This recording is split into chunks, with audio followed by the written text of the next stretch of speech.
أعوذ بالله من الشيطان الرجيم بسم الله الرحمن الرحيم ألف لام ميم ذلك الكتاب لا ريب فيه هدى للمتقين صدق الله مولانا العظيم وصدق رسوله النبي الكريم۔ سورہ بقرہ یہ قرآن پاک کی جو موجودہ ترتیب ہے اس کے مطابق یہ قرآن پاک کی دوسری صورت ہے، جبکہ نزول کے اعتبار سے اس کا 87واں نمبر ہے، 87ویں نمبر پر یہ نازل ہوئی۔ اس کی جو ابتدا ہے، ابتدا میں جو سب سے پہلے یہ جو حروف اتارے گئے الف لام میم، ان کو کہا جاتا ہے حروف مقطعات۔ مقطعات اس لیے کہا جاتا ہے کہ یہ کاٹ کر پڑھے جاتے ہیں، اکٹھے جوڑ کے نہیں پڑھے جاتے۔ جیسے قرآن پاک کو جوڑ کر پڑھتے ہیں نا، ذالکا پورا جوڑ کے پڑھا، الکتاب سب جوڑ کے پڑھا، تو یہ جو حروف ہوتے ہیں ان کو کاٹ کے پڑھا جاتا ہے، الف علیحدہ، لام علیحدہ، میم علیحدہ، ان کو اس لیے حروف مقطعات کہا جاتا ہے۔ اس کے بارے میں حدیث شریف میں بھی آتا ہے کہ آپ صلی اللہ علیہ وسلم نے فرمایا، جس کا مفہوم ہے من قرأ حرفا من کتاب اللہ تعالی فلہ حسنۃ، اور پھر آگے جا کے آپ علیہ السلام نے فرمایا لا اقول الف لام میم حرف بل الف، آپ علیہ السلام نے فرمایا کہ میں یہ نہیں کہتا کہ الف لام میم یہ پورا ایک حرف ہے، بلکہ الف علیحدہ حرف ہے، لام حرف و میم حرف، اور میم علیحدہ حرف ہے۔ تو گویا کہ جو بندہ الف لام میم یہ 3 لفظ پڑھے گا، 3 حرف پڑھے گا، تو کم سے کم اس کو 30 نیکیاں ملیں گی۔ تو یہ جو حروف مقطعات ہیں ان کا کوئی معنی نہیں آتا، بلکہ حضرت ابوبکر صدیق رضی اللہ تعالیٰ عنہ فرماتے ہیں کہ للہ فی کل کتاب سر وسرہ فی القرآن اوائل السور، کہ اللہ تعالیٰ کی ہر کتاب میں، جتنی بھی کتابیں نازل ہوئیں، اس میں اللہ اور نبی کے درمیان کوئی راز کی باتیں ہوتی ہیں، اور قرآن پاک کے اندر راز کی باتیں کیا ہیں؟ اوائل سور، یہ جو حروف مقطعات ہیں۔ کہیں آ رہا ہے کاف ہا یا عین صاد، کہیں آ رہا ہے ہا میم عین سین قاف، کہیں آ رہا ہے الف لام میم، تو یہ راز ہیں۔ تو گویا کہ یہ اللہ اور اس کے نبی کے درمیان کچھ راز کی باتیں ہیں، اس وجہ سے اس کے معنی کے پیچھے نہیں پڑنا چاہیے، بلکہ اس کی جو ہے نا معنی کی پیروی کرنا، معنی کو تلاش کرنے سے منع کیا گیا۔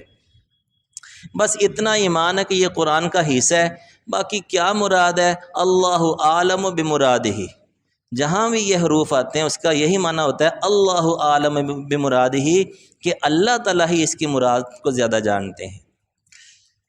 آگے آتے ہیں ذالک الکتاب لا ریب فیہ، کہ قرآن کی ابتدا ہو رہی یہاں سے ذالک الکتاب لا ریب فیہ، تو سب سے پہلے یہ کہہ دیا کہ ذالک الکتاب، یہ جو کتاب ہے نا لا ریب فیہ، اس میں شک نہیں کرنا۔ یہ جو الکتاب ہے یہاں پر یہ قرآن پاک ہی کا نام ہے۔ قرآن پاک کے کئی نام آتے ہیں، قرآن ہی کے اندر قرآن پاک کے کئی نام ہیں، تقریباً کوئی 20 سے زائد نام آتے ہیں۔ ایک نام تو الکتاب، ذالک الکتاب یہ قرآن ہی کا نام ہے، اور القرآن یہ تو مشہور نام ہے، الا ان یاتوا بمثل ھذا القرآن، ایک آیت کے اندر قرآن کو قرآن کہہ کر ہی پکارا گیا۔ اسی طرح اس کا ایک نام فرقان آتا ہے، تبارک الذی نزل الفرقان، ایک نام الذکر آتا ہے، انا نحن نزلنا الذکر، یہاں ذکر سے مراد قرآن ہی ہے۔ اسی طرح ایک نام تنزیل آتا ہے، وَإِنَّهُ لَتَنزِيلُ رَبِّ الْعَالَمِينَ، یعنی بہت سے اس کے نام آتے ہیں۔ ایک نام الکتاب، تو گویا کہ قرآن کو ہی کہا جا رہا ہے کہ یہ جو کتاب ہے لا ریب فیہ، اس میں شک نہیں کسی قسم کا۔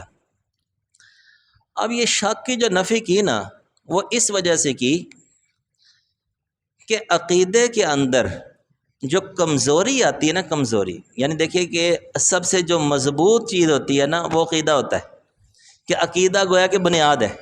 جس طرح بنیاد کے اوپر عمارت کھڑی ہوتی ہے نا، تو انسان کے جتنے بھی نیک اعمال ہیں وہ سب جو ہے نا عقیدے پر کھڑے ہیں۔ اگر خدا نخواستہ عقیدے کے اندر کسی قسم کی کمی آ گئی، کمزوری آ گئی، تو اس کے باقی اعمال میں خود بخود ہی کمزوری آ جائے گی۔ تو اب جو چیز کو کمزور کیا جاتا ہے نا، کسی بھی چیز کو، یہ دنیا کے اندر بھی ہم دیکھتے ہیں، جب آپ نے کسی چیز کو کمزور کرنا ہے نا، یعنی آپ نے کوئی عمارت گرانی ہے تو ڈرل کے ذریعے اس کی بنیادوں میں سوراخ کر دیں۔ جیسے آج کل بڑی بڑی ڈرل ہوتی ہے نا، وہ سڑکوں میں سوراخ کر رہے ہوتے ہیں، وہ پہاڑوں میں سوراخ کر رہے ہوتے ہیں، تو سوراخ سے کیا ہوتا ہے کہ وہ مضبوطی جو ہے نا وہ ختم ہو جاتی ہے، کمزور ہو جاتی ہے، اور چیز کو گرانا آسان ہو جاتا ہے۔ تو عقیدے کے اندر جب شک کا سوراخ ہو جائے نا، عقیدہ کمزور ہو جاتا ہے۔ جب شک کے ذریعے سے عقیدے میں سوراخ ہو گیا، اب کیا ہوگا؟ اس سوراخ کے ذریعے سے وہم داخل ہوگا۔ شک کے بعد کیا آتا ہے؟ وہم۔ چیز کے اندر وہم پیدا ہونا شروع ہو جاتا ہے۔ یعنی قرآن ہی کی بات ہے نا کہ قرآن کی طرف دعوت دی جا رہی ہے، تو کیا ہے کہ پہلے شک پیدا ہوگا، جب شک پیدا ہو گیا خدا نہ خواستہ پھر وہم داخل ہو جائے گا اس شک کے ذریعے سے۔ جب وہم داخل ہو گیا نا تو اب بندے سے تکذیب صادر ہوگی، یعنی جھٹلانا، گویا کہ الیاذ باللہ وہ جھٹلا دے گا۔ یہی جو ہے نا یہ طریقہ واردات ہوتا ہے اہل باطل کا۔ آپ کو کبھی قادیانی آ کر یہ نہیں کہیں گے کہ نہ، وہ یہ نہیں کہیں گے کہ تم جو ہے نا اس کو مرزا غلام محمد قادری نبی مان لو، فوراً ایسا نہیں کہیں گے۔ ان کا طریقہ واردات یہ نہیں ہے۔ اور بھی جتنے بھی اہل باطل ہیں، بلکہ یہاں تک کہ جو اللہ تعالیٰ کے بارے میں بھی جو قائل کرنا چاہتے ہیں نا، تو وہ کیا کہتے ہیں کہ جناب وہ سیدھا نہیں کہتے کہ اللہ کا انکار کر دو، ایسے نہیں کہیں گے۔ وہ سب سے پہلا ان کا طریقہ واردات کیا ہوگا کہ وہ جو ہے نا شک پیدا کریں گے۔ اچھا یار یہ اللہ تعالیٰ نظر نہیں آتے الیاذ باللہ، یا کوئی اور ایسی بات کر دیں گے جس سے شکوک و شبہات جنم لیں۔ تو پہلا طریقہ ان کا کیا ہے؟ شک۔ قادیانی آئیں گے، ہمارے جو بچے ہوں گے، ہمارے نوجوان ہوں گے جن کی تیاری نہیں ہوتی، وہ کیا کریں گے؟ شک پیدا کریں گے۔ گویا کہ وہ شکوک و شبہات پہلے پیدا کر کے کیا کریں گے؟ ایمان کو کمزور کریں گے۔ اس کے بعد کیا کریں گے؟ وہ وہم کو داخل کریں گے۔ یہی کام کیا مرزا غلام محمد قادیانی نے۔ اس نے جو اپنے جو اس کے پیروکار تھے نا، اس نے اسی طرح ان کے ایمان کو لوٹا۔ پہلے شک پیدا کر دیا، قرآن کی جو نصوص ہیں، قرآن پاک کی آیات ہیں، بھی کہیں ختم نبوت کا لفظ آ رہا ہے، حدیث کے اندر کوئی یہ آ رہا ہے، عیسیٰ علیہ السلام کے متعلق آ رہا ہے، تو اس نے کیا کیا؟ ان نصوص کے اندر شک پیدا کر دیا۔ جب شک پیدا ہو گیا تو پھر اس کے بعد اس نے وہم ڈال دیا کہ عیسیٰ علیہ السلام کے بارے میں آتا ہے نا کہ عیسیٰ علیہ السلام آئیں گے، تو عیسیٰ علیہ السلام وہ والے نہیں آئیں گے، وہ بلکہ ان کی مثل آئے گا۔ پھر آخر کار جا کے اس نے کیا؟ تکذیب ہی کر دی، شریعت کی، اسلام کی تکذیب ہی کر دی، گویا کہ خود ہی دعویٰ کر دیا کہ میں ہی وہ مثل عیسیٰ ہوں الیاذ باللہ۔ پھر نبوت کا بھی دعویٰ کر دیا۔ یعنی میں ایک مثال دے رہا ہوں، جتنے بھی اہل باطل ہیں ان کا طریقہ کیا ہوتا ہے کہ پہلے شک، ٹھیک ہے، تو گویا کہ قرآن نے اسی کی نفی کر دی، سرے سے جو ہے نا ادنا چیز کی نفی کر دی، تاکہ وہم کو کوئی حصہ ہی نہ ملے، تکذیب تک بندہ پہنچے ہی نہ۔ تو کہا لا ریب فی، یہ جو کتاب آگے جو آگے جتنی بھی وحی آ رہی ہے، جتنا بھی آیتیں آئیں گی، صورتیں آئیں گی، لا ریب فی، اس میں کوئی شک نہیں ہے، یہ اللہ تعالیٰ کا نازل کردہ کلام ہے۔ تو گویا کہ یہ مطلب ہے اس کا، ذالک الکتاب لا ریب فیہ ھدی للمتقین، کہ یہ ہدایت ہے متقین کے لیے۔ ہدایت جو ہے نا، ہدایت کہتے ہیں الدلالۃ الموصلہ الی المقصود۔ ہدایت کہتے ہیں کہ ایسی دلالت، ایسی رہنمائی جو بندے کو مقصود تک پہنچا دے، اس کو کہتے ہیں ہدایت۔ اور جو منزل مقصود تک نہ پہنچائے وہ دلالت نہیں ہے، وہ ضلالت ہے، وہ گمراہی ہے۔ تو ہدایت کیا ہوئی؟ ہدایت وہ ہے کہ جو بندے کو جو مقصود ہے، گویا کہ جو ہماری منزل ہے، جو جنت ہے، وہاں تک پہنچا دی، اس کو کہتے ہیں ہدایت۔ اب آگے کہا کہ ھدی للمتقین، کہ یہ کتاب، اس میں بارے میں شک نہیں کرنا، اور یہ ہدایت دینے والی ہے للمتقین۔ اب یہ جو متقین کا لفظ ہے نا، یہ صرف اس کا مطلب یہ نہیں ہے کہ صرف متقین کو ہدایت دیتی ہے، بلکہ یعنی کئی جگہ بھی ایسے آیا کہ ھدی للناس، لوگوں کو بھی ہدایت دیتی ہے یہ، لیکن یہاں پر للمتقین شروع میں لے کر آئے، کیونکہ سب سے زیادہ جو ہدایت اسے حاصل کرنے والے ہیں نا وہ المتقین ہیں، جو کامل درجے کی ہدایت حاصل کریں گے، جو جلدی ہدایت حاصل کریں گے، وہ المتقین ہیں۔ اب المتقین جو ہے نا یہ تقوی سے ہے، اور تقوی قرآن پاک میں 6 معنوں میں استعمال ہوا ہے تقوی کا لفظ۔ تقوی سے مراد ایمان بھی ہے، کئی جگہوں پہ وَأَلْزَمَهُمْ كَلِمَةَ التَّقْوَى، کہ کلمہ تقوی کو لازم کرو، کلمہ تقوی، وَأَلْزَمَهُمْ كَلِمَةَ التَّقْوَى، التقوی سے مراد توحید، ایمان یعنی ایمان کو لازم پکڑو. یہ میں اس کا ذرا مفہوم بیان کر رہا ہوں، آیات کا خلاصہ عرض کر رہا ہوں، چونکہ وہ اپنی جگہ پر جب آیت آئے گی نا تو پھر اس کی تشریح کی جائے گی. یہاں صرف یہ بتانا مقصود ہے کہ تقوی کا لفظ ایمان کے لیے بھی استعمال ہوا ہے. اسی طرح تقوی کا لفظ خشیت کے معنی میں آتا ہے، ڈرنے کے. یا ایھا الناس اتقوا ربکم، اے لوگو اتقوا ربکم ای وخشو، ڈرو، اپنے رب سے ڈرو. اب یہاں تقوی کا لفظ ڈرنے کے معنی میں استعمال ہو رہا ہے.